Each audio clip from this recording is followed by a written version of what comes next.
Movie के start में हम लिमचुन नाम के फौजी ऑफिसर को देख, जो कि इस कहानी का मेन कैरेक्टर है, जो एक वेयर हाउस पर नजर रखे हुए है। उसे इन्फॉर्मेशन मिली है कि यहाँ पर नकली पैसे छापे जा रहे हैं। तभी उसकी वाइफ उसके लिए खाना लेकर आती है, जो उसी के साथ काम करती है। दूसरी तरफ एक और ऑफिसर लिम को बगैर बताए अपने साथियों के साथ उस वेयर हाउस में घुस जाता है। वो वहाँ पर मौजूद सब लोगों को मार देता है। गोलियों की आवाज सुनकर लिम भी वहाँ पर आ जाता है और अपने सुपीरियर से अंदर जाने की इजाजत मांगता है। लिम का सुपीरियर उसे वहीं रुककर बैकअप का इंतजार करने को कहता है। लिम उसे कहता है कि बैकअप को इंतजार करने में कहीं देर न हो जाए, इसलिए मैं अंदर जा रहा हूँ, और अपनी टीम को लेकर वो अंदर चला जाता है। दूसरी तरफ जो ऑफिसर पहले ही अंदर जा चुका है, उसका नाम जेंसू है, और वो उन प्लेट्स को चुरा लेता है जिनसे नकली पैसा छापा जाता है। तभी लिम अपनी टीम के साथ वहाँ आ जाता है और उन्हें सरेंडर करने को कहता है। तभी वहाँ लिम का सुपीरियर आ जाता है और उसे कहता है कि मैंने तुम्हें बैकअप आने तक इंतजार करने को कहा था, कभी तो मेरी बात मान लिया करो। लिम से कहता है कि मैं इस 2 टके की नौकरी से उकता चुका हूँ, मेरे साथ मिल जाओ और इन प्लेयर्स को बेचकर हम मालामाल हो जाएंगे। तभी लिम समझ जाता है कि जिंसू को उसके सुपीरियर ने ही भेजा था और इसीलिए ही वो उसे बाहर रुककर इंतजार करने को कह रहा था, ताकि वो अपना काम करके निकल सके। लेकिन लिम उसकी बात नहीं मानता और उस पर गन तान लेता है। तभी लिम का सुपीरियर उसे कहता है कि मैं जानता था तुम ऐसे नहीं मानोगे। तभी वो अपनी गन लिम की वाइफ पर तान लेता है, जिससे लिम मजबूर हो जाता है और अपने साथियों से हथियार डालने को कहता है। तभी चा लिम की वाइफ को गोली मार देता है और उसके बाकी साथियों को भी मरवा देता है। लिम जमीन पर पूरी तरह घायल होकर पड़ा होता है और चा उसे मारने के लिए उसके पास आता है। जैसे ही वो गन चलाता है, वो देखता है कि उसकी सारी बुलेट्स खत्म हो चुकी हैं। वो हंसता है और कहता है कि मैं तुम पर रहम करके छोड़ रहा हूँ। इसके बाद वो वहाँ से निकल जाता है। इसके बाद उसी की आर्मी उसे अरेस्ट कर लेती है और उसे बहुत ज्यादा टॉर्चर करती है। कुछ दिन के बाद उसका डिफेंस जनरल उससे मिलने आता है और उसे कहता है कि तुमने अपने मुल्क के साथ गद्दारी क्यों की।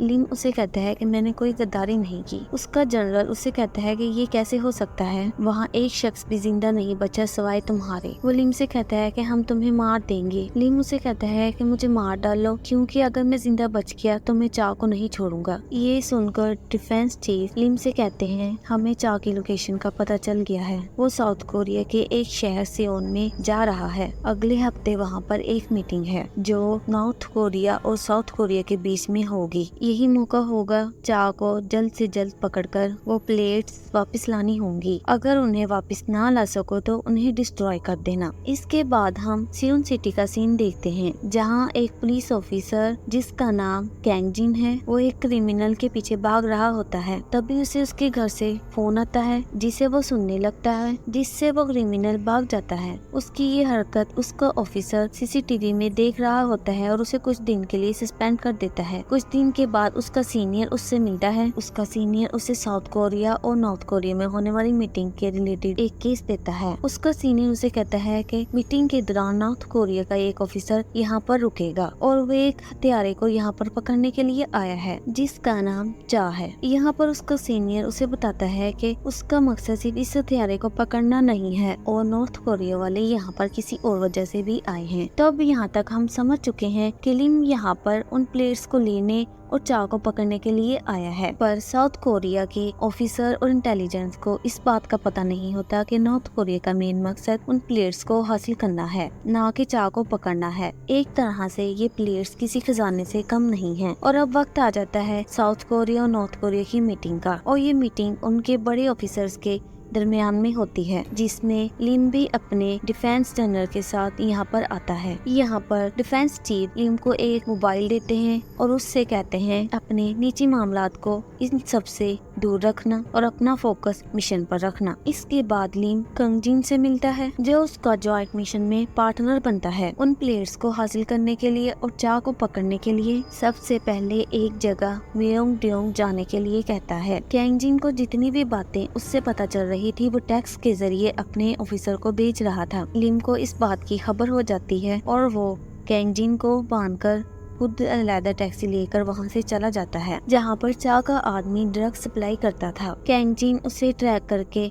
उस जगह पर पहुंच जाता है। इसके बाद हम यहाँ पर एक पार्क नामी आदमी को देखते हैं, जो ड्रग सप्लाई का काम करता है, और ये वही आदमी है जो चा के लिए काम करता है। पार्क जैसे ही ड्रग सप्लाई करके यहाँ से जा रहा होता है कि इतने में लिम वहाँ पर उसके पास आ जाता है और उससे चा का पता पूछने लगता है, पर पार्क यहाँ पर ओवर पार्क करके यहाँ से भाग जाता है। लिम भी उसके पीछे भागने लगता है और इन दोनों के पीछे कंग जिन भी होता है। काफी कोशिश के बावजूद भी लिम उसे पकड़ नहीं पाता और दूसरी तरफ इंटेलिजेंस चा का पता भी लगा रहे होते हैं। साउथ कोरिया की पुलिस लिम को पकड़ लेती है और उसे जेल में बंद कर देती है, क्योंकि पिछली बार की तरह लिम उसे अकेला पकड़ने के लिए ही न चला जाए। दूसरी तरफ किंग जिन का सीनियर उसे कहता है कि तुम्हें लिम की अब 24 घंटे निगरानी करनी होगी, क्योंकि जिस तरह लिम चा का पीछा कर रहा है कहीं वो उसे मार ही ना दे। इन सब बातों को ध्यान में रखते हुए किंग जिन लिम को एक रेस्टोरेंट में ले जाता है, खाना खिलाता है और उसके बाद लिम को अपने साथ अपने घर ले जाता है और अपनी फैमिली से उसको इंट्रोड्यूस करवाता है। जब लिम नहाने के लिए जाता है तो किंग जिन चुपके से उसके कोट में से उसका मोबाइल निकाल कर उसके मोबाइल में अपना सिम कार्ड डाल देता है ताकि इंटेलिजेंस लिम को ट्रैक कर सके। लिम कॉल करने से पहले अपने मोबाइल को चेक करता है, जिससे उसे पता चलता है कि किंग जिन ने उसके मोबाइल में सिम कार्ड डाल दिया है। वो सिम कार्ड को निकाल कर फेंक देता है और वापस से अपना सिम कार्ड लगा लेता है। अगली सुबह लिम किंग जिन की फैमिली के साथ ब्रेकफास्ट करता है और पार्क को ढूंढने के लिए निकल जाता है। किसी तरह ये लोग उस जगह का पता लगवा ही लेते हैं जहाँ पार्क ड्रग सप्लाई करता था। ये लोग वहाँ जाकर पार्क के बारे में पूछते हैं, लेकिन वहाँ पर मौजूद लोग किंग जिन को ज्यादा ही लाइटली ले लेते हैं, जिस बात पर लिम को गुस्सा आ जाता है और वो उन सबको बुरी तरह से मारता है और किंग जिन का मोबाइल लेकर उसे वापस कर देता है। इसके बाद किंग जिन अपने सीनियर को उस फोन कॉल की सारी रिकॉर्ड्स दे देता है। यहाँ पर किंग जिन का सीनियर उसे कहता है कि हमें लिम के फोन कॉल्स और सिग्नल्स नहीं मिल रहे, कि तुमने वाकई ही ट्रैकर उसके मोबाइल पर लगाया था, जिस पर वो उसे हाँ में जवाब देता है, जिस पर उसका सीनियर कहता है कि हमें उसके कोई भी ट्रैक रिकॉर्ड नहीं मिल रही। इन्हें इस बात का नहीं पता होता कि लिम ने इनका सिम कार्ड निकाल कर फेंक दिया था। इसके बाद किंग जिन का सीनियर उन्हें पार्क की लोकेशन बताता है और ये सारी बातें लिम उनकी सुन रहा होता है। इसके बाद ये लोग वहाँ पर जाते हैं जहाँ पर इन्हें पार्क की लोकेशन मिलती है। वहाँ जाने पर लिम को पार्क एक विंडो से नजर आता है जो किसी आदमी से बात कर रहा होता है। ये देखकर लिम वहाँ पर जाने लगता है और पार्क यहाँ पर किसी और से नहीं बल्कि जेनसुक से बात कर रहा होता है। यहाँ पर पार्क जेनसुक से कहता है कि मैं साउथ कोरिया में ही रहना चाहता हूँ, मैं वहाँ पर नहीं जाना चाहता। ये सुनकर जेनसुक चा को कॉल मिलाता है और उससे कहता है कि पार्क साउथ कोरिया में ही रहना चाहता है। ये बात सुनकर चा उसे कहता है कि उसे मार दो, ये हमारे लिए खतरा है। ये बात सुनकर जेनसुक पार्क को गोली मार देता है और पार्क की वहीं पर मौत हो जाती है। इसके बाद चा जेनसुक से कहता है कि अगर तुम्हें लिम मिले तो उसे भी वहीं पर खत्म कर देना। जेनसुक ये बात सुनता ही है कि लिम उसके सामने आ जाता है। जेनसुक चा से कहता है कि लिम मेरे सामने ही है। चा जेनसुक को फोन देने के लिए कहता है, जिस पर जेनसुक लिम को फोन दे देता है। चा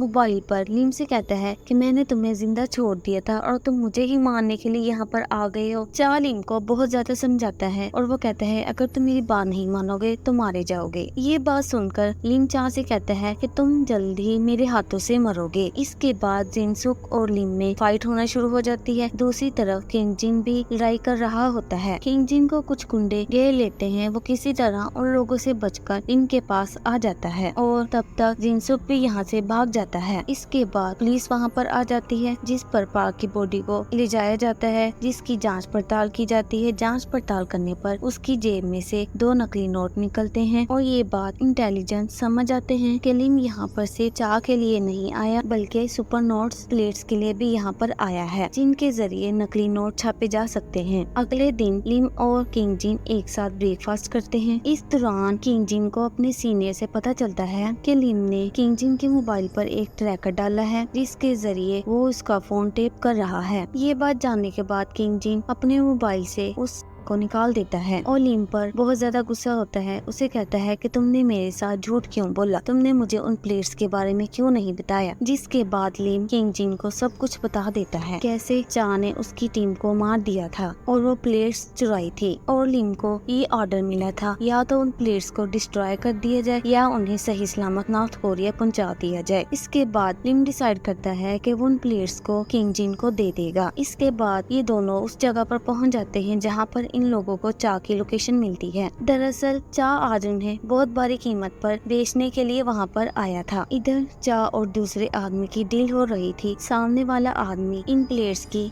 कीमत $5 मिलियन लगाता है। ये कीमत बहुत ज्यादा कम थी। चा उस आदमी को मरवा देता है कि मैं अब खुद ही नकली पैसा छाप लूंगा। इसके बाद लिम वहाँ पर आ जाता है और चा के काफी ज्यादा आदमियों को मार देता है, पर चा और उसके कुछ साथी अब गाड़ियाँ लेकर निकल जाते हैं। इस दौरान किंग जिन को अपने सीनियर का कॉल आता है। वो किंग जिन से कहता है कि अब तुम नॉर्थ कोरिया के साथ मत रहो, इसमें तुम्हारी जान को बहुत ज्यादा खतरा है। किंग जिन अब लिम को दरमियान में छोड़कर जाने वाला नहीं था। वो लिम का साथ देने के लिए तैयार होता है। ये दोनों मिलकर चा की गाड़ी को फॉलो करते हैं। अब वो वक्त आ गया था। लिम अपनी वाइफ का बदला चा से लेना चाहता था। इसके बाद ये दोनों चा की गाड़ी को फॉलो करते हैं। इस दौरान लिम चा की गाड़ी के टायर पर गोली चला देता है, जिससे उसकी गाड़ी उलट जाती है और चा बहुत ज्यादा जख्मी हो जाता है। इसके बाद लिम गन निकाल कर चा पर टांग लेता है, जिस पर चा उसे कहता है कि ये तुम अपने देश के लिए कर रहे हो या अपनी वाइफ का बदला लेने के लिए। जिस पर लिम को गुस्सा आ जाता है और उसे गोली मारने ही वाला होता है। तभी कैंग उसे रोक लेता है। ये मौका देखकर चा वहाँ से भाग जाता है। लिम इस बात से बहुत ज्यादा गुस्सा होता है और वो किंग जिन पर ही गन तान लेता है। कैंग उसे कहता है तुम इतने खूंखार क्यों हो रहे हो, जिस पर लिम अपनी गन हटाकर कैंग को बताता है कि उसकी एक वाइफ थी जिसे चा ने मार दिया था और उसकी वाइफ के मरने के बाद उसे पता चला कि वो प्रेग्नेंट थी। इसके अलावा चा ने मेरे बाकी साथियों को भी मार दिया था। ये बात सुनकर कैंग को भी बहुत बुरा लगता है। इसके बाद वो लिम से कहता है कि ये प्लेट्स लेकर तुम अपनी कंट्री चले जाओ, यहाँ की सिचुएशन में संभाल लूंगा। इसके बाद लिम प्लेट्स लेकर यहाँ से चला जाता है। लिम ये प्लेट्स अपने सीनियर के हवाले कर देता है। रात को जब कैंग अपने घर जा रहा होता है तो उसे चा का कॉल आता है और वो उसे कहता है कि अगर अपनी बीवी और बेटी को जिंदा देखना चाहते हो 2 घंटे में मेरे पास लेकर आओ। ये सुनकर कैंग बहुत ज्यादा डर जाता है और वो लिम को कॉल करता है और उसे सारी बात बता देता है कि चा ने मेरी बीवी और बच्ची को किडनैप कर लिया है। ये बात सुनकर लिम कॉल काट देता है, जिस पर कैंग को लगता है कि लिम उसकी कोई मदद नहीं करेगा। नेक्स्ट सीन में हम देखते हैं कि लिम अपने सीनियर के पास जाता है और उसे सारी सिचुएशन बता देता है और उसे कहता है कि मेरा पार्टनर बहुत मुसीबत में है। चा ने उसकी फैमिली को किडनैप कर लिया है। जिसे सुनकर उसका सीनियर उसे प्लेट्स ले जाने देता है। वो प्लेट्स लेकर कैंग की मदद करने के लिए चला जाता है। हम देखते हैं कि कैंग उस जगह जहाँ उसकी